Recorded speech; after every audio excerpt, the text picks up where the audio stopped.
Good morning, AI. Good morning, everyone. Welcome to See. So good to see you all today. Excited for today. It is a wonderful day, International Women's Day. I thought I would take an opportunity to visit with you live as we record this podcast today.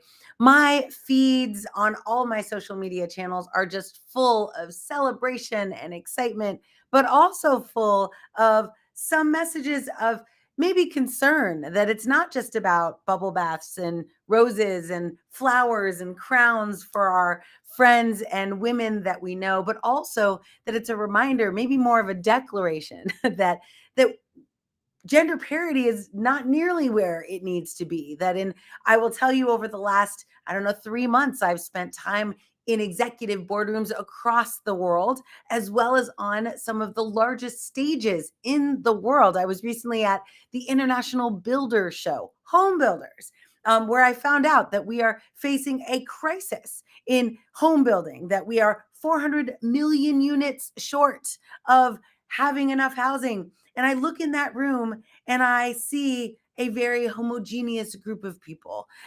There is not gender parity there. I was recently speaking to a bunch of farmers, as a matter of fact, dairy farmers representing the largest conglomerate of dairy farmers in the world. And again, not a room that was diverse, inclusive, and had parity when it came to gender. So I know that this is a challenge that we don't just have in tech, though that is where my heart often is and where I spend most of my days. It is actually something that we need to keep top of mind throughout every industry, in every room, because our conversations, the more diverse they are, the more inclusive they can be of different perspectives, the more likely we are to build things that will serve more people, dare I say serve everyone. So welcome to the Good Morning AI podcast. I am the host, Noelle Russell. I am so excited to do this. We're actually about to launch an extremely exciting campaign with Good Morning AI. As many of you know, I spend a lot of time on stages all over the world. And next week, I will be at MVP Summit. So every morning, West Coast time, hence it is 12 o'clock Eastern, 9 a.m. West Coast. But I will be in Seattle at the Global Microsoft Most Valuable Professional Summit. The MVP Summit is an incredible opportunity for us, those of us in the MVP community, to learn about the next year of what's going to be happening in the world of Microsoft. I am an AI MVP, so I get a chance to learn about all the incredible evolution that is happening at Microsoft in the area of AI. And of course, I can't share everything with you because some of them I have to wait till they're officially announced, but some of the things I can remind you of and I can bring to your attention, so that those things that I'm not covered on, that I'm not required under NDA not to disclose, of course, I will not do that. However, I will have other really exciting things. So every day next week, I will be coming to you live from Seattle. I may even invite a couple of guests to join me to talk about the world of AI from the perspective of Microsoft. But you'll also see towards the end of the month, I will be at Adobe Summit, and I will be coming to you live every single day at Adobe Summit, talking to you about the exact same thing. So this is going to get pretty exciting. I am really happy about it. I am today in Boston, Cambridge, Massachusetts, and it is really exciting to be here. You want to know why? Because the last time I was here, I was working for Amazon Alexa, and I was on the data science team working right over there. Actually, so cool to be here. And I remember building an incredible team of data scientists, of project managers, of technical program managers that help be the glue that held the engineering team through multiple large language model deployments back then. It was such an exciting time. I was thrilled. Like, it was a tornado. I often refer back to that time like a tornado. And it was just like this huge whirlwind that we were in. And we were so like happy and helping people. We were getting reviews that Alexa was helping people who couldn't see actually have a conversation with the world. We were helping. It was just so exhilarating. But what I found over the years since then is that I've now used a story that I tell everyone, that it's kind of akin to getting a baby tiger. that you get a baby tiger and it's super cute and you're very excited and you call all your friends and you're like, "Oh my gosh, I have a baby tiger." And everyone's excited and they think about the opportunities. They're like, "Oh my gosh, this is going to be amazing. Look at all the things we could do." And then day two comes, or the tiger gets a little older. And yes, it's still cute and very cool, but you start to now become very aware of the clear and present danger that is around you. And this is exactly how I feel in the world of AI today, that everyone is adopting baby tigers every single day. And I and a few people in this world know what happens when these tigers grow up. We know how to take care of these tigers. And it's so critical that you make sure that you are not completely surrounded by people who only have ever taken care of the babies.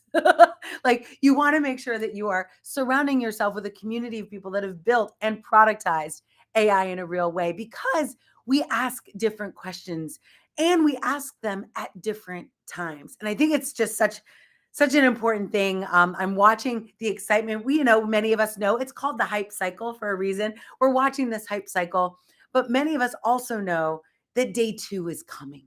And day two is when we realize that POC that excited our board, that got our company all riled up, that day two means we now start thinking about, wait, how do we onboard users? Like, how are we going to secure this? How are we going to make sure that we own the answers that come out of this model? Of course, that brings me to my AI gone wrong story of this episode. I always highlight one of them. And today, I know, please don't hate on me, but I'm going to mention, maybe I could ask those of you who are here with me in the chat, maybe you know an AI gone wrong story you want to mention, but I will tell you the AI gone wrong story that I know and love that is recent is Air Canada. I love Air Canada. Like, and so, what can you do? But when you take technology and you embrace it and you're enthusiastic about it, you are so tempted to use that technology to help your customers as soon as possible. And sometimes what happens, as in the situation with Air Canada, they create a bot and they maybe don't have someone who tests it and says, "Hey, what happens if someone asks it to create a refund or build a new policy? Like, what will our bot do when a new refund policy is asked to be created?" If you don't, I mean, it's just like many of you I see. Hi, how good to see you. Many of you I see here are often, like, we've been in this world of conversational AI for a while.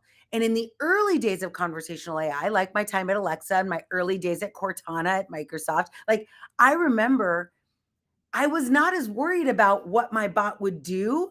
I was more worried that my bot wouldn't do enough. Like, I knew that if I didn't tell the bot to do something, it would just break. That was the outcome. In a world of generative AI, right? That's not the outcome. In the world of generative AI, if you don't fully think through all the scenarios, or as many as you possibly can, about what your bot might do, it could actually, if not guarded correctly, make it up. It could, and that's its job. I always tell people, like, generative AI, its number one job, the first part of the word generative AI, is its job is to generate. In the word generate, you do not hear truth, humanity, honesty, integrity. Like, that is not its job. Its job is just to make up a story, create the best predictive outcome it can based on the thing you asked it for. And that it does beautifully. So the second part, and that's day one. Day one of generative AI is all of us being like, "Oh my gosh, I could ask it and it says it." And that's amazing. Day two is when we say, okay, where is our organizational truth? How does that sit in here? Where does the humanity of, we care about certain demographics and we don't want the algorithm to unfairly bias against or even for different we want everyone to be served fairly. These questions don't come from the machines themselves. They are harnessed in the hearts of those of us, often those who have been oppressed by these very algorithms. But it comes from ethicists. It comes from those who care about the outcomes. It comes from those who care about responsible use. And so make sure you have these people in the room, not at the end, though that's helpful, but most preferably at the beginning. I have a couple pieces of news story that I want to share with you today. And of course, now's the time I will tell you that this podcast, Good Morning AI, super exciting time. But I would also encourage you to share it. So you can share this live stream right now if you want to. You can also share the replay. If you're here with me live, you can hashtag live so I know you're here, or you can just put hashtag live in the comments, or you can put hashtag replay if you're here on replay. I am always checking the comments in the thread after the conversation. So if there's any questions that you have during this time, please don't hesitate to throw them in the chat and I will come in afterwards. I can't see it right now, but I will come in afterwards and type it in. So excited to be here with you today. So the Good Morning AI podcast, I tend to try and chunk it up. So we just talked about what's up, good to see you. My live players are here, good to see you. And sometimes we don't show everyone's name due to anonymity and privacy, so please don't be offended. If you want me to know who you are, you can always throw your name in the chat and I'll see you there. So thank you for being here.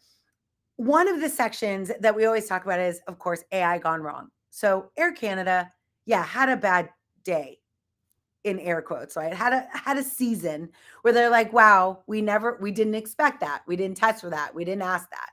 I will tell you that many times in your organization, you do have people already sitting there that would be the voice in the room that says, have you thought about this?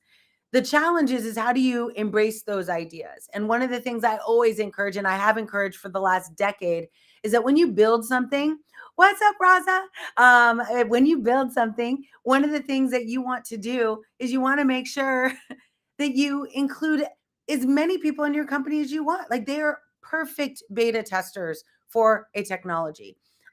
But here's the kick. Like you might have people that you might invite your entire company to participate in the beta.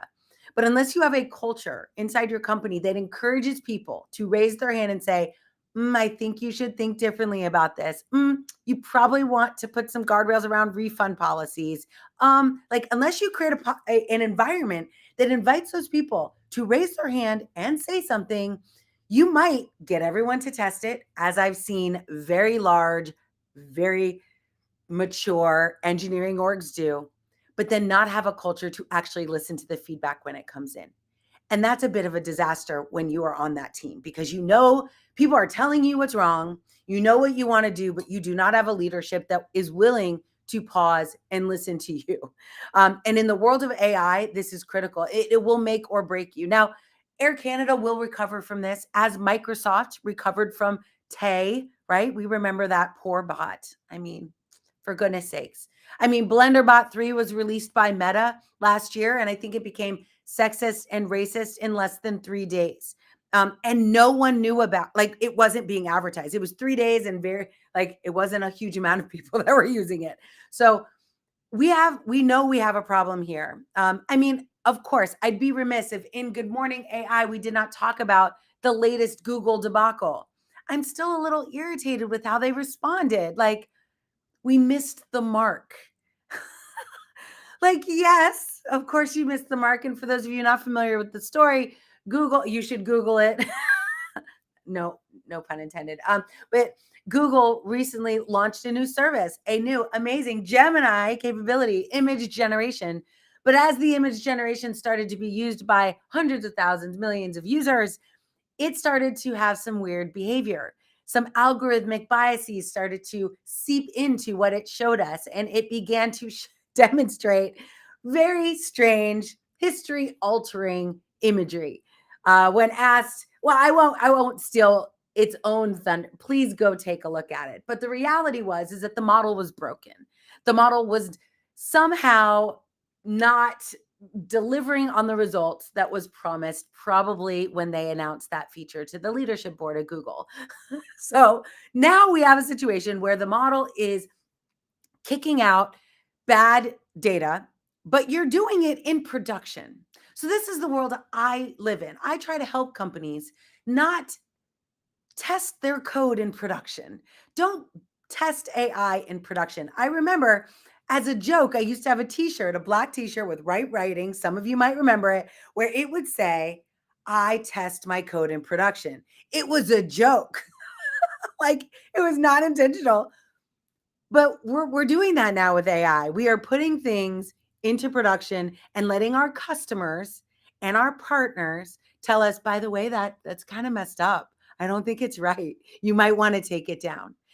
In Google's defense, kind of, they decided to take down Gemini.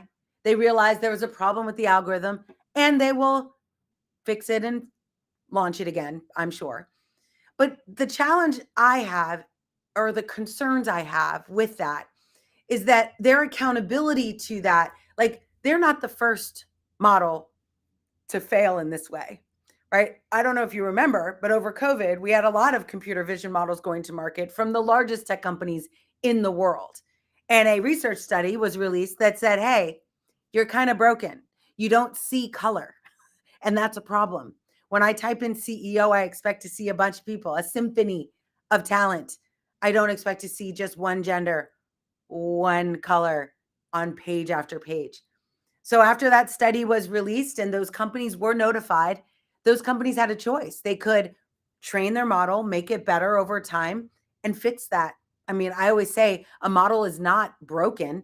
It's just untrained. It's up to you as the implementer to train it to do the right thing. So that's the choice you have. Are you going to train this model and make it better? Or are you going to quit? And during that time, I don't know if you remember this, but Amazon, Microsoft, Meta, all decommissioned their facial recognition models in the production use cases that were mentioned in that paper. And I say that very specifically. They decommissioned it because they're like, you're right. It is not doing what it should. We will stop doing that. As opposed to all the data scientists in the house would prefer you hear like, hey, let's go fix that thing. Let's get the right data. Let's be inclusive and go and do the work to make our algorithms see differently.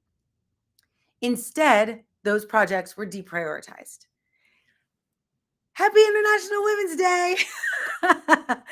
I mean, like, okay, that's an option for you, of course. And I always tell people inclusion is expensive, diversity is expensive. Getting the right data for a model to serve everyone is way more expensive than letting it serve just one demographic, one gender, and dismiss everyone else. Yes, that is the truth. It is more expensive to do it. And that's why I think it's so critical that the women that I get to work with, so many incredible women, have moved from their professions into the world of AI ethics. Because at the end of the day, it becomes an ethical choice. Will I deliver a model that hurts people? Especially if that model delivers billions of dollars in revenue right now. Will I just let that happen because it's billions of dollars in revenue and we'll fix it somewhere else? I run into this question all the time in the boardrooms that I'm in. How do we make sure that we don't build something that hurts people, but at the same time is extremely valuable to our company? And it's a tough question, right? It's a hard question to answer. So I'm glad we hit that right off the top. So Air Canada, sad. Sorry about that. Do more testing, use your employees, and create a culture that allows people to speak up when they say something. At the end of the day, there should be guardrails. We call them meta prompts, system prompts. And those system prompts are never ending. As soon as you start to see, I mean, you have to see certain behavior, but as soon as you see behavior, you then use your meta prompt to guard against different types of behaviors your bots will do. These meta prompts are critical. Sometimes I actually create a meta prompt that can infuse other areas of rules and policies into the meta prompt in order to make sure it's holistic in nature. And I say this because when you're building conversational apps, in the past, if you did not write an intent, like if you did not say, listen to this word, and when you hear this word, do this thing, it would break. We are now in a world where if you say, if you hear something you don't know the answer to, unless you tell the bot not to make it up, it's going to say, well, this seems pretty plausible. Let's just do that. And you will be held accountable in the court of law, at least right now, until it's appealed. I don't think it will be appealed, but you never know. Like I'm not, I'm current events here. You never know what the future may hold. But I do think we need to be accountable for what our bots do. And if you are going to be accountable, the best thing to do is to create good guardrails and a strong, responsible AI thread woven into every project that you do is the best way to guard yourself against being a story that I host on my show called AI Gone Wrong. So the next thing I wanted to talk to you about was another really cool story that came out last week around Tyler Perry. I don't know if how many of you remember it, but Tyler Perry gives us a wonderful commentary about the world of entertainment and media. He was about to expand his studio. I think it's in Atlanta. I think so. But expand his studio, 800 million, I don't know, a bunch of square feet, lots and lots, exponential growth. He decided to halt on that growth because he started to see information coming out of OpenAI around a new model called Sora. I don't know if you've seen the Sora videos lately, but you can definitely find them on my feed or on my Instagram. I post new videos from Sora all the time. But Sora allows us to do just like we've done for the last year, use our voice, use our natural language abilities as humans to translate that into video. But the video it's able to generate is pretty significant. So significant, in fact, someone who is very well versed in the area of media, production, film, Tyler Perry was like, okay, we need to talk about this. What I loved about the article he did with Hollywood Insider, and it's not like it's not like the National Enquirer, but Hollywood Insider did this interview, and he said, like, I just want to make sure that we do this intentionally. I need to make sure that we're going to do this the right way. And the right way means we need a lot more people in the conversation. And we need to be careful about we need to be careful about how quickly we react in these early days of AI. And I could not agree more. I think there's two parts of that. One, we need to be very careful about the guardrails and processes and rules that we place around this. Regulation is not going to save us. Like humans implementing, humans buying, humans consuming, we are the ones. Our personal, responsible AI methodologies will drive what we use and what we don't. If I'm an entrepreneur and I'm building an AI product, oh my gosh, I will tell you, just yesterday, I was talking to someone and they were all excited about AI. Baby tiger, all excited. I got a baby tiger. It's amazing. And I said, awesome. Love your baby tiger. It's so cute. What are you going to do when it grows up? And they're like, I don't understand the question. And I said, what are you going to do when this thing grows up? How are you going to protect it? How are you going to manage it? Like what are you thinking about on day 2 of this? And they were like, it's the Wild West. I don't have to think about day 2. And I got this like sick feeling in my stomach about how many people think right now that the Wild West is a good thing. That it's, like that, oh my gosh, I have a chance to do stuff with no regulation. I don't have to ask anyone. I don't have to follow any rules.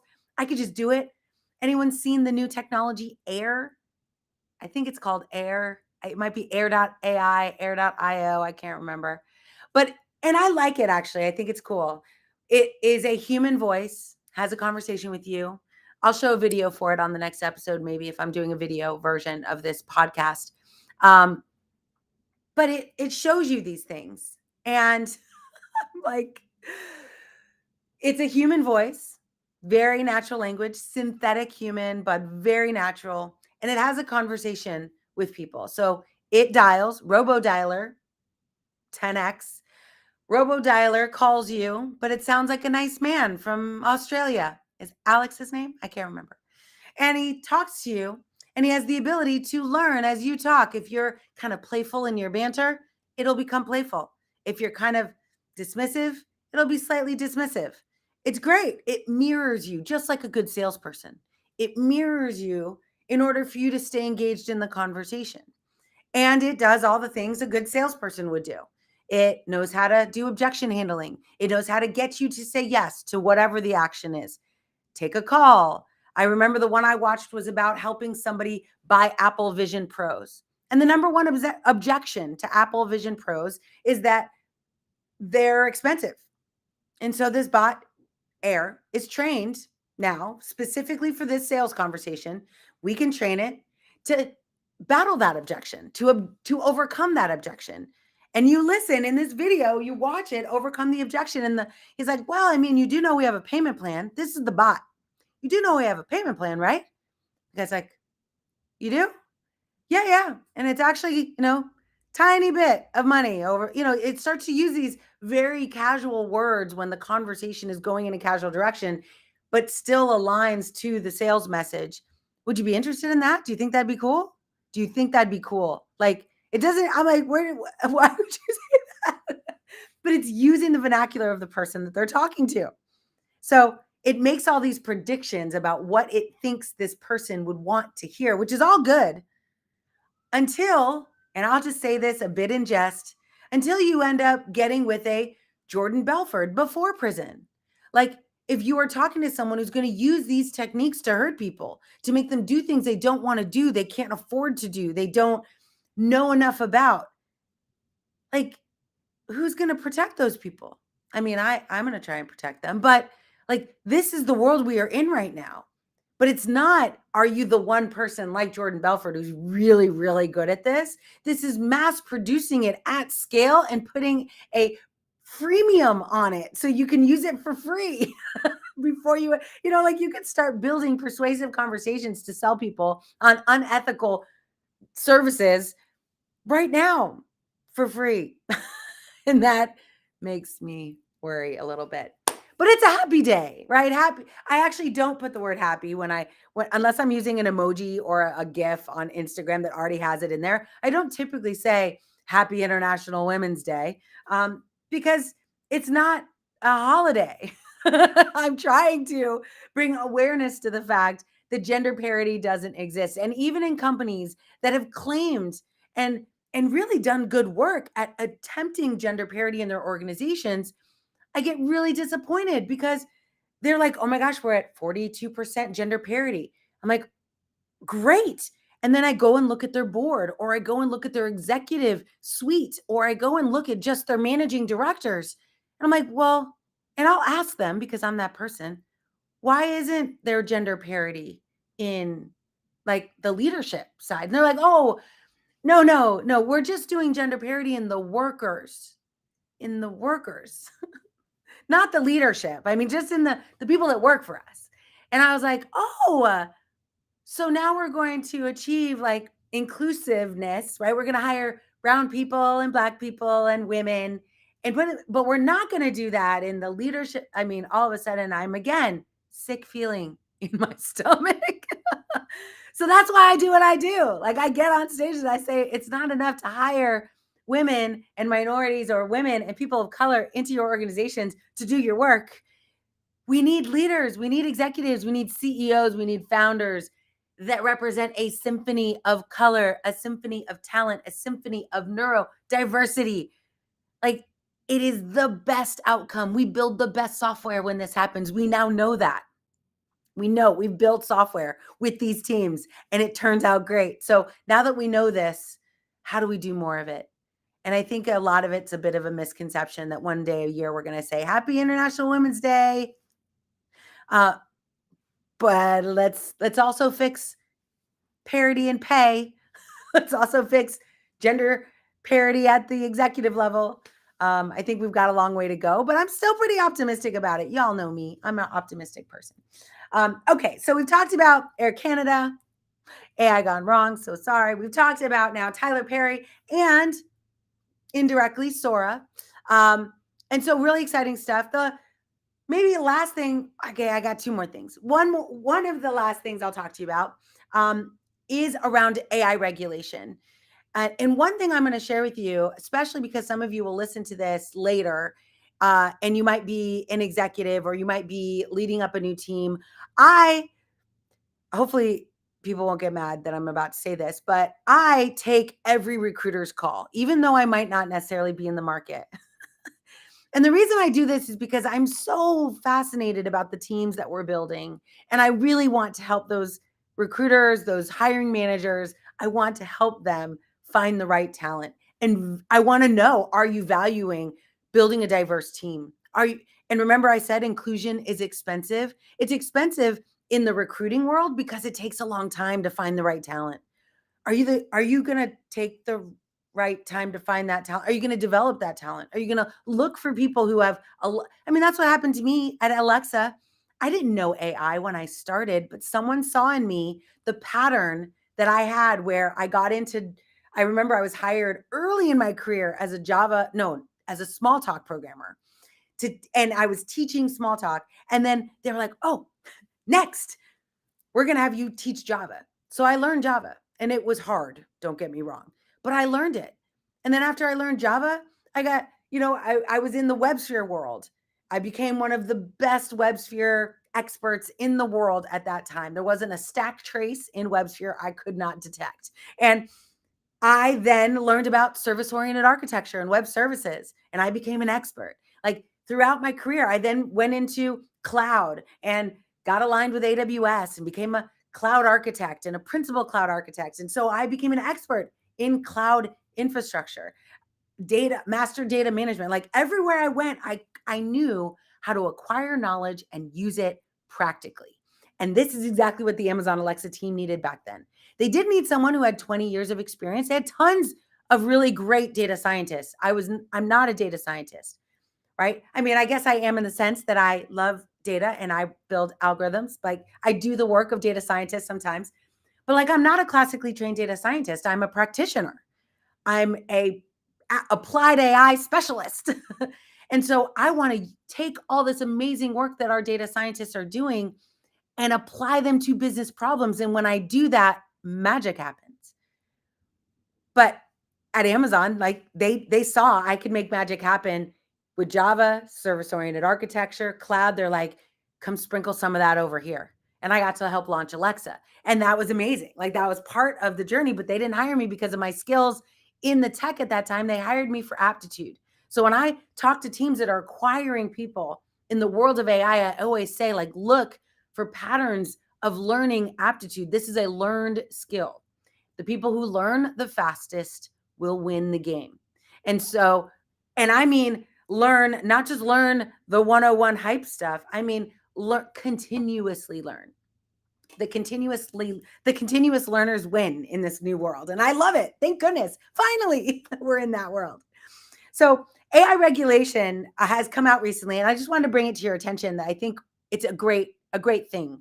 The reason I think it's great is because AI regulation serves as a really powerful, and I don't mean, yeah, it serves as a powerful template for you, for organizations. What's up, Will Brown? It's good to see you. What we have at our fingertips right now is we have organizations, I would say big countries like the EU organization, like the United States of America, that are pulling the best and brightest AI individuals across the world into rooms and helping them prepare plans. We have the EU Act that was created. We then had the Biden-Harris administration release the executive report on artificial intelligence. Inside of this, granted, I know it's long, there's a lot of stuff in there, but there's an app for that, by the way, that you could take the report and put it into a GPT model or a Claude model or a Anthropic model, and you could have it tell you some cool stuff. But I encourage you, I'm old school. I'm not at home right now. I'm in Boston, but I literally printed out, and it was like printed out the executive report, the executive order that came out of our government. And I looked through it and it had good stuff in there. I'm like, who wrote this? I know these people. And some of my friends were part of that process, but the best minds help build that order. So if you are early in your world of either as a practitioner or as a leader or as an executive, it is a great guide to start with. If the government could create an order for its agencies, you should at least have a strategic AI plan for your company. It doesn't mean you have to do it all right now, but you should have a plan. And it's what I do today. It's how I have fun today as I go into organizations and I help them build that plan. Like, just have a plan. And there's good, strong, very meaningful assets available today to help you with that. You don't have to go it alone. You don't have to make it up. Please don't make it up. Like, we've been doing this a while. There's hundreds, thousands of us that have been doing this a while, but experts are few and far between these days. At least experts that have built production, raised baby tigers into big tigers. There are very few big tiger wranglers around here. And I encourage you, yeah, you might see me instead of an I Heart AI shirt, I may get baby tiger shirt next. So that could be happening. um, but I hope you appreciate the analogy. So the regulation, I first want to just encourage you to not dismiss it, to actually realize that it was not built by government people alone, that they pulled assets, resources, individuals, intellectuals into that conversation. And it is a wealth of knowledge about what you can apply to your own organization. I personally have built a workshop completely around it where, and I don't teach the government. I don't talk to federal agencies. I use what they're doing. I mean, it's a great opportunity to learn from some of the best minds in the world. Now, the other part of AI regulation that I wanted to talk to you about was this new thing that's emerging, and it's not too new because I remember this happening during COVID and the last election. But we all know there's a concern around. Maybe we don't all know there is a concern around misinformation, that this type of technology, generative technology, can massively amplify the amount of misinformation in the world. And I have two different thoughts on this. One, absolutely, it is a concern. I would love to see us build a process for stamping content. Oh, wait, there's a regulation for that now. I don't think it's passed, but we certainly have seen Europe again leading the charge with a regulatory standard around how do we stamp content so you know it's real. That's great news. I think there's another level of that includes blockchain. Finally, I mean, I'm like, this is the killer app for blockchain. We've been waiting for it. Why wouldn't we create ways of looking at content, especially as media, and deciding what are we going to promote versus what are we not? Is this thing real? Did it come from a reputable source? How is that reputable source validated? Blockchain is perfect for this. It's perfect for lots of other use cases too, but this it's really good at. Why wouldn't we do that? So I'm going to encourage us to think about how we leverage blockchain. But good news, regulatory bodies are already thinking we need to have this stamp, and that stamp will be regulated. You will be required to do this. I do want, meaning you'll be required as a content producer to stamp your content with this stamp of authenticity that cannot be, it's like currency, right? My child, one of my children, my son, he comes to me and he's like, "Look at this coin." And I was like, "Okay." And it was from one of the countries I had been to. And he was like, "Look, it has no ridges on the outside." And I was like, "Okay, where are you going with this?" And it said there's no ridges on the outside, so it's harder to counterfeit. And I was like, "Oh, yeah, I guess it is." He's like, "Yeah, otherwise you could just take metal and stamp it and like use it as coins. Like now it's got all this stuff on it." And I was like, "That's brilliant." And I kind of think that's the direction that we're going. Like you're going to have to put a bunch of stuff on top. Blockchain's good for this because it inlays it. But we're going to create definition that's going to be applied on top of media so that we know that it's reputable. Now I say reputable, and the first question often that comes to people's mind is like, what does that mean? Like who's reputable? That's a whole nother story. And maybe we'll talk about that next time. But I do think that we are in a world where we are similar to currency, figuring out ways. How do we not counterfeit information? How do we not create misinformation at scale? We're not going to be able to stop that. The only thing we can do is figure out a way to identify truth. That's going to be hard too. These are not easy questions. This is why we're ethicists. We don't provide a bunch of answers. We provide good questions in this space. But I think it's really cool to see the evolution that has happened because blockchain is a real tangible technology that can be used to help us do this. My biggest concern, certainly as someone who is worried about ethical use and disinformation, is that in my experience over the last 10 years or so, specifically in the world of AI, I have found that consumers are not actually that worried about truth, that we can stamp to our heart's content. But as we build misinformation, which I mean, I dare say many advertisers build content that is misinforming. But as we build information like this, we build deep fakes that say one person said something and they didn't. We build deep fakes of humans that don't exist saying things in a doctor lab coat that they never said, with tiny little print at the bottom that says, what does it say? Like, dramatization.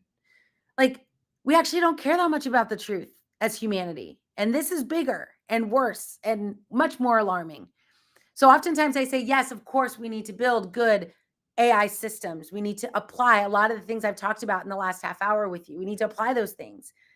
But I think we also need to realize that in addition to building better software in more inclusive ways, collecting data in a responsible way, creating inclusive data sets, all of those things, we also need to build a better humanity. We need to become better humans. In a world where we get to ask for whatever we want, build whatever we want, we need to get very clear on who we want to be in the next 100 years. And I don't know how many people are actually asking that question. And so I do think that the women in my life, the ethicists that I know, Elizabeth Adams, Ruha Benjamin, Timnit Gebru, of course, Joy, like all these wonderful, amazing African American women who have been hurt by this, like the system, and use that hurt to propel awareness and conversation about technology, have become ethically minded to say we need to think different, we need to ask different questions. And as I said at the beginning, not just ask different questions, but ask those questions at a different time. Like, it's not enough to just ask them. Like, if you've already put it into production, like Air Canada, you have to ask these questions at the beginning. And the only way to ask them at the beginning is to make sure you have a room full of people who know you're supposed to ask those questions. And that's hard. I get it. But we're out here and we're ready and we're interested in helping. So I do have one last thing I want to mention, which is the acquisition of Pluralsight, an education organization. Very interesting to see Accenture, my old alma mater, acquire that organization. I think it's amazing. I love it. I hope it works out. Pluralsight is a site like Udemy or Coursera, or, like where you go and you can take a bunch of classes. I think it's really interesting when an organization like Accenture that is inside so many companies, helping those companies do things that they cannot do by themselves. I think it's amazing. Now they're acquiring a company to help with education. I think they see something that I saw years ago that I encouraged them to see last year, that education is the key. Literacy is the key, that you can implement, you can create as many rules as you want, but if people do not understand what they are doing, do not understand the impact, do not understand the consequences, it'll be very hard to change behavior. And so literacy is the foundation of changed behavior. And we have an opportunity to be more productive, to do better things, to be more creative, to shift human work to higher value tasks. Amazing. Let's do this. Let's go. But at the same time, we need to know what we're doing. And so I love that they acquired that company. I'm not worried at all. I'm sure they'll make use of it. What I do want us all to think about, though, is that our literacy journey is not just a class. It is not just a YouTube video. It is not just a audiobook, a book, or a LinkedIn learning class. That is a very valuable component.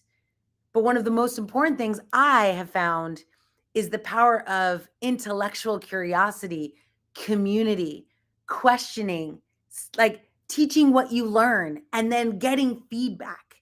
These are the types of things that I think are critically important. So as I close off today's session, I want to encourage you to join the iHeart AI community. It's part of the AI Leadership Institute. It's our free community where we have over 175 members today, where you have a chance to just be in a community with me. Of course, I am the charismatic leader in the community, like trying to remind us why we're doing this. But it's so cool because I am there, but I also have tons of other people in this industry that are learning, that are teaching, that are sharing. And I feel safe asking questions. I feel safe being like, okay, so why would I do that? And having someone give me their perspective. Enrich, don't just, yes, take courses. Yes, watch YouTube, of course. But also get yourself surrounded by people who are going to provide you a safe place to ask questions and also give you a chance to teach what you know. I think it's the best way to solidify education that you've acquired, is to start teaching it. So teach what you know. Come join us over at the iHeart AI Leadership Institute community. Love y'all. Y'all are amazing. It's super fun time to be in this space, but it's also incredibly important time in this space. We are all surrounded by people raising baby tigers. And I love baby tigers. I think they're super cute. But we need to think about what happens when those grow up. And you, if you're listening, can be part of that. You might be part of it right now. And if you are, keep going. Know that you have a friend, know that you have a community here to support you. And I am so excited to just have had a chance to chat with you all. I'm going to actually turn off this little section and I'm going to open up for some Q&A. So if you guys have some questions, I'll be happy to take them, but you'll have to chat them with me. So you'll have to get into the chat and like send me some messages if you'd like. That would be amazing. So signing off, good morning AI, episode 2, I think. So welcome to the party. Bye. All right, friends. So what's up? I see you all. If you have questions, let me know. Or if you just want to comment, next time I do this, I will give you the opportunity to come on stage and ask your question. So if you want, just let me know so I'll send you the link. It's not for today because I didn't set it up, but I would love to have you all just hop on stage with me and have a conversation, ask a question, even provide an answer. Like I said, I hope you found it interesting and exciting today. And if I see it. Yes, great, awesome. So one of the questions that I was asked, and I'm only unfortunately looking at my LinkedIn chat right now, but one of the questions that I get asked all the time and just came in was, if I'm only going to do one thing, what would I do? And so I created a guide. It's free. It's just a guide, but I created a guide. And if you send me an email, actually, and I'm going to give you my email address. It's a cool email. I'm actually testing something out. So maybe you guys could do this with me. I'm going to see if I could type a message in here. I'm going to try and type it in, but it's just the word start, like getting started. So start at first, oopsie, firstmile.ai. Just call me start. Firstmile.ai is our new campaign to help companies in their first mile. But I'd love, and I'm going to send you the response to this. I'm going to set up an autoresponder, but I will just reply to you with a URL that'll take you to this guide. And I'm going to put it in. Oh, it went to YouTube, Facebook, and Facebook. All right, cool. Nice. So if you're on LinkedIn, I will put it in the chat. Or if somebody is listening, you guys can put it in the chat. But one of the things people always wonder, like I just saw a link or an article on LinkedIn and it said 250 classes in AI that you could take.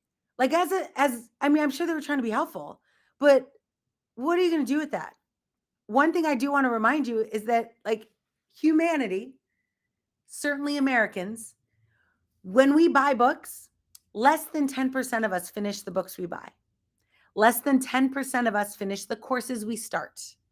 So if you get a list of 250 courses, you might not even finish the first one. So I wanted to shrink that up and layer in some education. So I created what's called an upskilling guide. And it's been, I mean, I think 14,000 people have downloaded it at this point. So that's kind of exciting. But if you haven't downloaded it yet, it's a great, like, it's just a condensed version of like, here's the bare minimum you need to do. And I've now, of course, created an AI for professionals workshop that I'm going to be launching in a couple weeks. So you could take that. You can even come to Miami and take it with me live. What? But I can also go to you if you want me to come and teach it for your company, or you can just take the online version. So it's a really great opportunity for us. But I'd love to have you guys come to Miami because that would be super fun for us to learn AI. But it's very similar to the AI content that I released a couple weeks ago for Valentine's Day, where you really need to understand how AI is changing business. And business is, for the most part, every business is sales, is marketing, is delivery. And so that's the chunk for professionals. That's what you need to understand. Even if you're not a seller, even if you're not a marketer, you need to understand, like, how is AI going to help you accelerate your ability to get in front of the people who are going to pay you? Now, some of us are cogs in a machine, no offense. Like some of us are PMs delivering on a project. Maybe you have a side hustle, right? Maybe you want to be an entrepreneur. Maybe you want to understand, how do I use AI to play with the big dogs, to become, right, have my own company. I think this technology is going to unlock so much potential in individuals and in companies. So this is my contribution to that world, to a new world where we're actually doing higher value work. And that means that we have to reinvent who we're going to be and what we're going to do. So I will be around. I'm gonna actually hop. I'll be on LinkedIn. Send me a message on LinkedIn. Oh, don't forget to connect with me on LinkedIn if you haven't yet. Thank you all for joining me. I had 5,100 people show up, so that's 5,100. Amazing. Like, I think it would be so cool if I could actually now publish this. So I've done a few of these so far. I've not put anything on my podcast, but I named it, "This is my podcast." So I'm going to publish this podcast hopefully today. But happy International Women's Day. Oh, wait, declare it's International Women's Day. Say hi to a woman near you. Tell them that it's their day. Let them know that you care about what they say, you value their contributions, and you can't wait to see more of us in every room that you're in. I hope you've had a great time today. Thanks for being with me. It is right at the top of the hour. I try to be super respectful with your time, and it's been fun. I hope you liked it. We'll see you next week. Remember, every single day, I will be coming to you live. Good Morning AI at Microsoft's MVP Summit. So see you there. Bye, everyone.